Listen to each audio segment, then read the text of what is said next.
Bismillahirrahmanirrahim. Assalamualaikum warahmatullahi wabarakatuh. Alhamdulillah rabbil alamin. Assalatu wassalamu ala asrofil anbiya'i wal mursalin wa ala alihi wa sahbihi ajmain. Amma ba'du. Pertama-tama, marilah kita panjatkan puji serta syukur atas kehadirat Allah Subhanahu wa taala.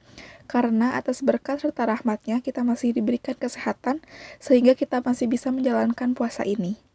Salawat serta salam juga tidak lupa kita curah limpahkan kepada junjungan kita, Habibana wa Nabiyana wa Maulana Muhammad Sallallahu Alaihi Wasallam, kepada para keluarganya, sahabatnya, tabi'in dan tabiatnya, dan juga semoga sampai kepada kita semua selaku umatnya. Yang terhormat kepada Bapak Usman selaku Dewan Juri dan juga rekan dan rekanita yang saya banggakan. Di kultum yang ke-14 ini, saya akan memberikan materi tentang hikmah bersilaturahmi. Manusia adalah makhluk sosial. Dimanapun dan kapanpun, manusia pasti membutuhkan manusia yang lainnya untuk saling membantu, tolong-menolong, mendukung, dan bekerja sama dalam memenuhi kebutuhan hidupnya di dunia. Untuk itu, dalam Islam, silaturahmi sangat penting. Menjalin silaturahmi antar sesama manusia sangat dianjurkan karena hal itu merupakan salah satu bentuk ibadah yang sangat disukai oleh Allah Subhanahu wa taala. Dalam Islam, silaturahmi bukan hanya dianjurkan, tapi juga sangat perlu dijaga. Bahkan hikmah silaturahmi disebutkan dalam firman Allah Subhanahu wa taala di surat An-Nisa ayat pertama. Yang artinya, dan bertakwalah kepada Allah yang dengan mempergunakan namanya kamu saling meminta satu sama lain dan peliharalah hubungan silaturahmi. Sesungguhnya Allah selalu menjaga dan mengawasi kamu. Quran surat An-Nisa ayat 1. Selanjutnya kita akan masuk ke pengertian silaturahmi. Silaturahmi adalah istilah yang cukup akrab dan populer di dalam pergaulan umat Islam sehari-hari. Namun, pada hakikatnya, istilah tersebut merupakan bentukan dari bahasa Arab dari kata silaturahim. Dan istilah silaturahim ini berasal dari dua kata, yakni silah yang artinya hubungan atau sambungan, dan rahim yang memiliki arti peranakan. Silaturahmi adalah tradisi saling mengunjungi atau berkunjung kepada saudara, kerabat, atau sahabat agar hubungan kekeluargaan, kekerabatan, dan persahabatan tidak terputus.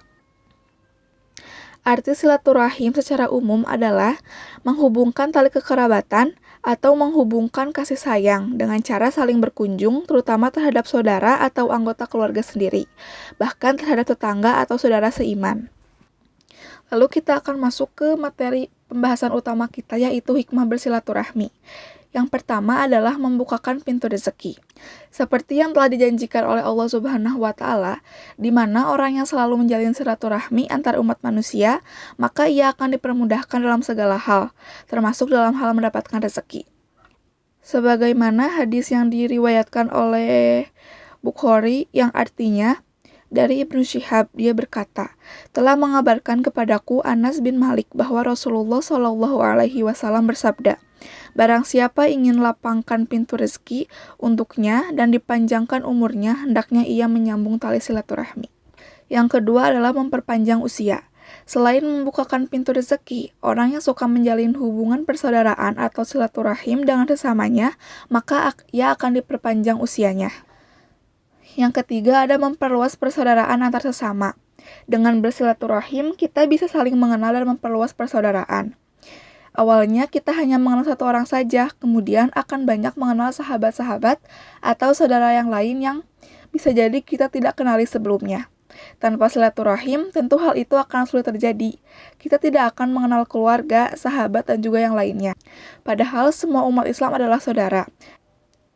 Dan ini merupakan salah satu fungsi dari silaturahmi. Yang keempat ada menambah ilmu dan hikmah hidup. Saat silaturahmi dijalankan, tentu berbagai hikmah juga akan kita dapatkan. Salah satunya bisa menambah ilmu dan memperluas pengetahuan. Saat silaturahmi terjalin, tentu berbagai ilmu pun akan tercurah satu sama lain, yang mana bisa menambah ilmu pengetahuan, wawasan, bahkan cerita pengalaman hidup saat ini. Lalu yang selanjutnya ada merekatkan ukhuwah. Dengan bersilaturahmi, kita bisa merekatkan ukhuwah Islamiyah. Sebagai manusia, tentu saja kita tidak lepas dari salah dan juga khilaf. Pasti ada saja masalah-masalah dan konflik yang terjadi. Bahkan seringkali kita menyakiti hati orang lain. Silaturahmi ini bisa memberikan manfaat untuk merekatkan kembali uhuwah dan juga kekerabatan yang mulai pupus atau juga berkurang. Lalu yang selanjutnya ada menambah empati dan juga menjauhi sifat egois. Bersilaturahmi juga bisa menambah empati dan menjauhi sikap egois. Saat bersilaturahmi, kita dibiasakan untuk menghargai orang lain, menghormati mereka, mendengarkan cerita dan masalahnya, dan hal-hal lainnya. Untuk itu, silaturahmi secara tidak langsung jika dijalankan secara konsisten akan membentuk empati dan menjauhi dari sikap egois. Lalu yang terakhir ada menambah kekuatan dan kesatuan Islam. Dalam kacamata Islam, Rasulullah seringkali menyuruh umat Islam untuk saling bersatu agar tidak bercerai-berai. Tentu saja, efek silaturahmi kekuatan umat Islam bisa bersatu dan saling bahu-membahu. Andai umat Islam hidup individualistis dan tidak saling membantu, maka umat Islam bisa bercerai-berai dan kesatuan Islam akan terancam. Maka dari itu, silaturahmi merupakan hal yang sangat penting. Lalu untuk pembahasan yang terakhir ada ancaman bagi orang-orang yang memutus silaturahmi. Mereka yang memutus tali silaturahmi terancam dosa dan akan mendapatkan balasan dari Allah Subhanahu wa Ta'ala. Seperti hadis yang diriwayatkan oleh Abu Daud, tidak ada dosa yang lebih pantas disegerakan balasannya bagi para pelakunya di dunia bersama dosa yang disimpan untuknya di akhirat, daripada perbuatan zalim dan memutus silaturahmi. Sekian yang dapat saya sampaikan. Mohon maaf bila masih terdapat banyak kesalahan. Wabillahi taufiq wal hidayah. Wassalamualaikum warahmatullahi wabarakatuh.